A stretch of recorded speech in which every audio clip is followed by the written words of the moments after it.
بیٹا اگر زندگی میں بننا ہے تو باز بننا، لیکن کبھی طوطا مت بننا۔ طوطا بولتا تو بہت ہے مگر زیادہ اونچائی تک اڑ نہیں سکتا۔ باز بولتا بہت کم ہے لیکن سب سے اونچائی پر ہوتا ہے اور باقی پنچھیوں کا راجا ہوتا ہے۔ بیٹا آج میں آپ کو 5 پوائنٹ بتانے جا رہا ہوں جو کہ ہر انسان کو باز سے سیکھنا چاہیے، اور لائف کی بڑی لرننگ اسی 5 پوائنٹ میں ہے۔ Number 1 lesson, eagle fly alone.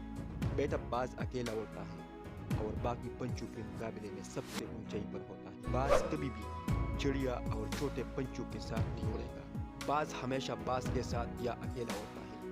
بیٹا اس سے ہمیں یہ سیکھ ملتی ہے کہ چھوٹے سوچ والے لوگوں سے ہمیشہ دور رہو اور اکیلے رہو، کیونکہ یہی وہ سمے ہے جو خود کو جاننے کا اصلی موقع ملتا ہے۔ نمبر 2 لیسن، بیٹا باز کا ویژن بہت کلیئر اور اسٹرانگ ہوتا ہے۔ باز اپنی شکار کو 5 کلومیٹر دور سے دیکھتے ہیں، اور جب ایک باز کو اپنا لکش دکھ جاتا ہے تو اس کے بعد چاہے راستے میں کتنی ہی مشکلیں کیوں نہ آئے لیکن وہ اپنے لکش کو حاصل کر کے دم لیتا ہے۔ بیٹا اس سے ہمیں یہ سیکھ ملتی کہ اپنا ویژن کلیئر رکھو اور راستے میں چاہے کتنی ہی مشکلیں کیوں نہ آئے لیکن پیچھے مت ہٹو۔ Number 3 lesson, eagle never eat dead things.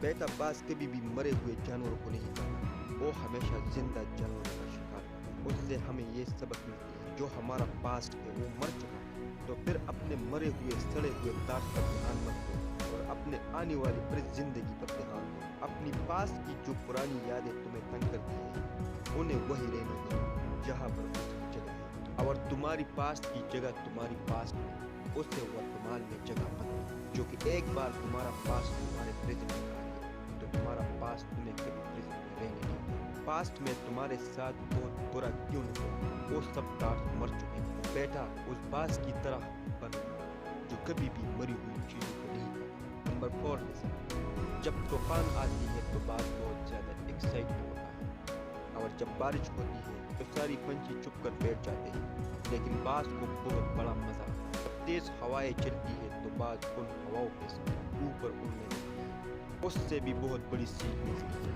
کہ مصیبت میں مزہ ڈھونڈو۔ نیپولین ہل نے بہت خوب کہا کہ ہر بڑی چنوتی اپنے ساتھ ایک بڑی اپرچونٹی لے کر آتی ہے، تو اس باز کی طرح تم بھی اپنی اپرچونٹی کو پہچانو، اور جس دن تم نے اپنی اپرچونٹیز کو پہچان لیا تو ساری مشکلیں تمہارے نیچے ہوگی اور تم ان مشکلیں کو اوپر ہوں گے۔ نمبر 5 لیسن، بیٹا باز اپنے گھونسلوں سے سافٹ گھاس کو ہمیشہ نکالتے ہیں تاکہ باز کا جو بچہ ہوتا ہے وہ اس میں کمفرٹیبل نہ ہو سکے، کیونکہ اگر وہ گھونسلے میں کمفرٹیبل ہو گیا تو وہ وہی رہنا پسند کرے گا، اور باز ایسا کبھی ہونے نہیں دیتا۔ باز ایک پنچھی ہے اور اسے بھی یہ بات کا پتہ ہے کہ there is no growth in comfort، لیکن ہم تو انسان ہیں اور انسان ہونے کے باوجود بھی